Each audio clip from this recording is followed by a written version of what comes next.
Kapagel hapeng kiarwai Kia ro jam kerteng utrai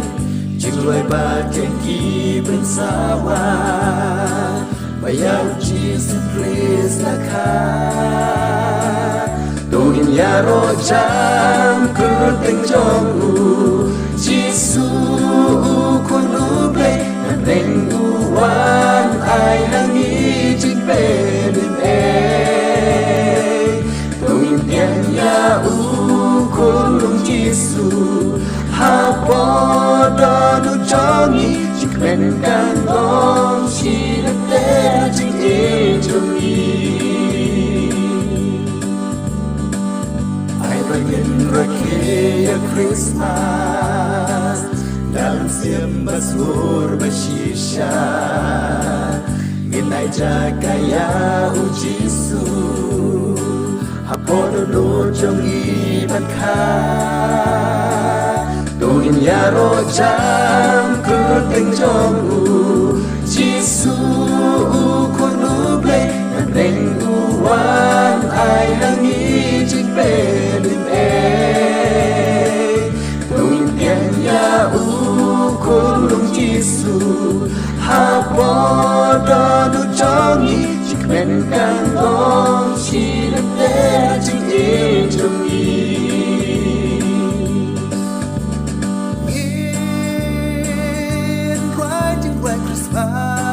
Christmas in yang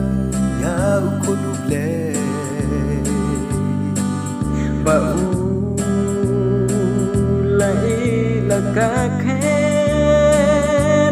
wan yangi berbeda tungin garo jam kerteng jongu Jisu kunu play Neng uwan ai langi jik pedin Tugin tiang ya kulung Jisu Hapo donu jongi Jik men kan long si lete jing jongi